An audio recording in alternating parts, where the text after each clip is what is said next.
If I were to ask you, ladies and gentlemen, what business are you in, what would you answer? Probably like a lot of people in real estate, you might see yourself as customer service.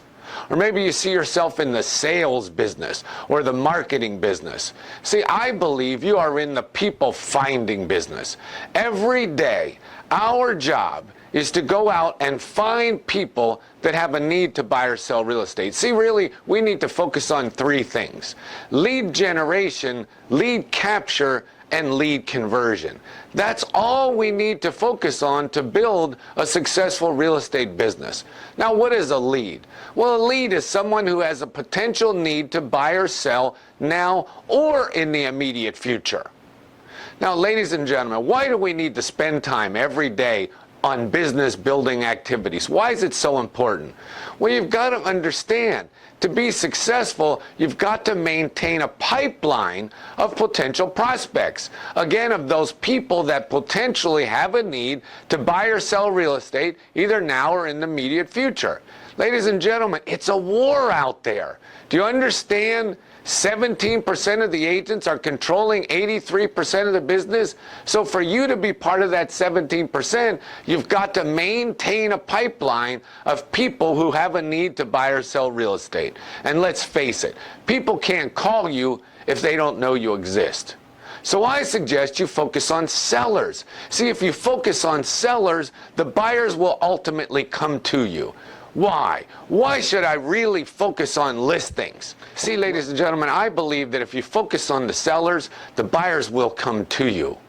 There are some real benefits to being a listing agent. Now, I'm not saying don't focus on buyers. What I'm saying is focus on sellers and the buyers will come to you. You don't have to make your focus buyers. Ladies and gentlemen, if you'll focus on listings, you get to control your income. You get to decide where and with whom you're going to work. If you want to work in a certain neighborhood, you want to work in a certain price range, you can't determine that by working buyers, but you can by working sellers.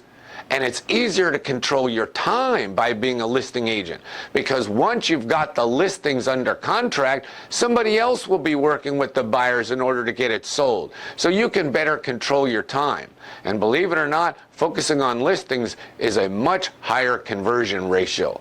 Now, as if those reasons aren't good enough why you should be focusing on listings, let me give you the best reason yet. Ladies and gentlemen, every listing you have provides you what we call 7 lead generators. Those are things that generate leads from each listing you have.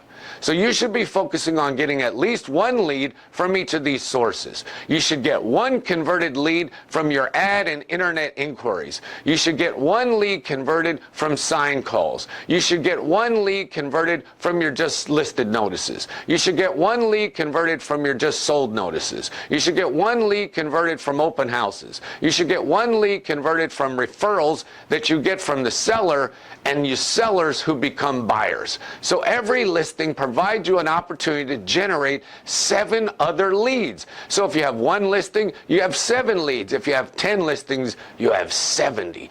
Therein lies the real secret to why you should be focusing on listings. Now, not just any kind of listings. What kind of listings do we want? Good, sellable listings with a motivated seller. Now, unfortunately, that's all the time we've got for today, but if you'll watch your email for your next video training tip, I'm going to discuss the tips for how to actually build the listings that you need to have a listing-focused business. So this is Bill Fields wishing you continued success, and I'll see you in our next free training video tip.